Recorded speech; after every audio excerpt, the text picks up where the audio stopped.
Welcome to TYTSports, everybody. Here to talk the epic Wimbledon final. Our tennis expert, Dave Kohler, is here. Oh, you're still here. I don't know why. Federer, Djokovic, Francis Maxwell, whatever. Thank you. He's from England, so he'll be able to share. That's a shocking statement. Shocking. First of all, I want to get your analysis on it, and then this post-mortem that has taken shape, that it was tragic not to see Federer win because clearly it was his last chance, which strikes me as an epically silly thing to say. But first, what were your thoughts on the match, Dave? Well, it was a great five-set match. It was another classic, except that word has been overused in the past 6-7 years with the Nadal, Federer, Djokovic classics. Every time there's a classic.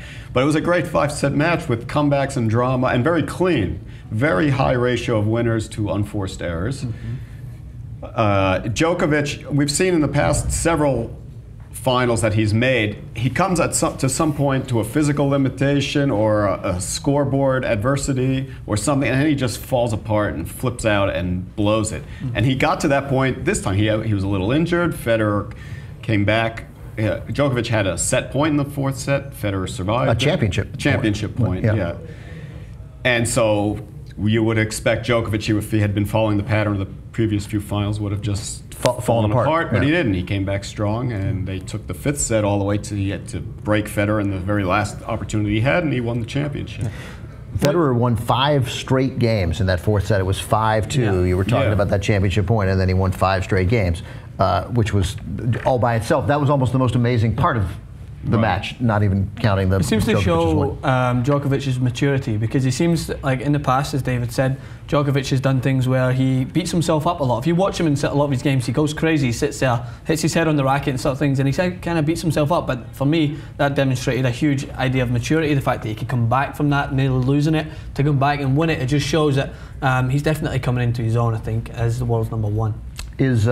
So the thought was, I read it a lot on Twitter. I don't know whether that's reflective of whether it's what most people think or not, but it is at least a theory that's out there a little, that part of the dramatic effect that this had on us as fans is that we had that thing where it's the old guy in his final go round, and we want to push him over, and he's so generally likable fellow. Yeah.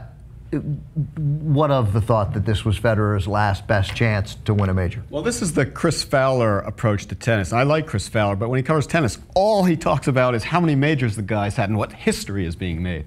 Whereas if you listen to some BBC sport broadcasts of tennis, they actually analyze it a lot better. Yeah. And so I try to avoid that whole Chris Fowler. All he knows is how many major championships these guys won.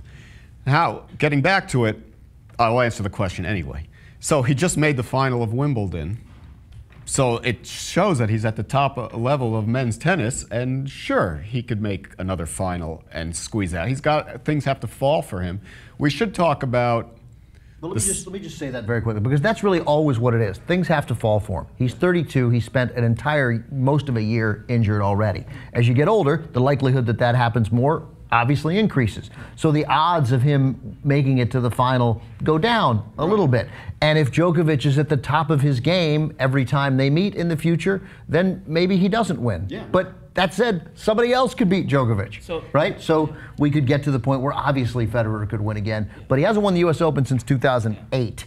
When his run of 5 straight was over. So his best bet, is, you guys agree, is probably on grass, right? So that's what we were just going to come to the point, is that I think tennis, I think we can fairly say, is starting to become a very more, athleticism plays a huge part now, and it always has done in this game, but you could definitely, Federer has a huge amount of talent when it comes to his backhand and the way he can place a ball on the court, but looking at guys, the recent player that just beat Nadal, he's humongous, he's athletic, he's powerful. These guys are definitely, Djokovic's biggest factor is his speed. He gets around the court so fast. So with Federer getting on a bit, I mean, he's still so talented, the speed of the game is so much faster on hard and clay, right? So when it comes to grass, it comes to me, you think that Wimbledon's his best shot at winning it. Now we have a full year around the tennis, and obviously he's going to still put himself out there, but when it comes to the US Open and the French Open, when it comes to these faster surfaces, I think he's going to struggle a little bit, and his best shot to win another Grand Slam would have been Wimbledon, and he might need to wait another year. Tennis fans like you, I suspect, don't really care whether everyone else loves tennis as much as they did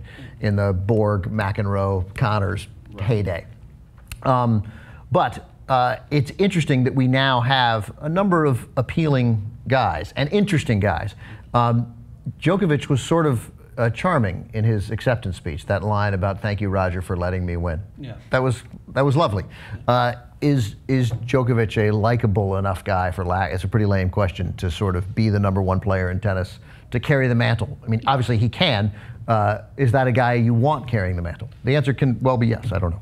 I imagine me and Dave talked about this the other day. One of the most trending videos online was Djokovic when it was a rain delay. He got the ball boy in to sit next to him. He held the umbrella for the ball boy, and he's supposed to do it for him. He gave him a drink. I mean, it was just like a good gesture to show that he appreciates all the hard work that goes into it. That being said, he's entertaining to watch because he gets on it himself. He knows he can be better at all costs. So I think, I think he can be a great champion because he knows he can do better.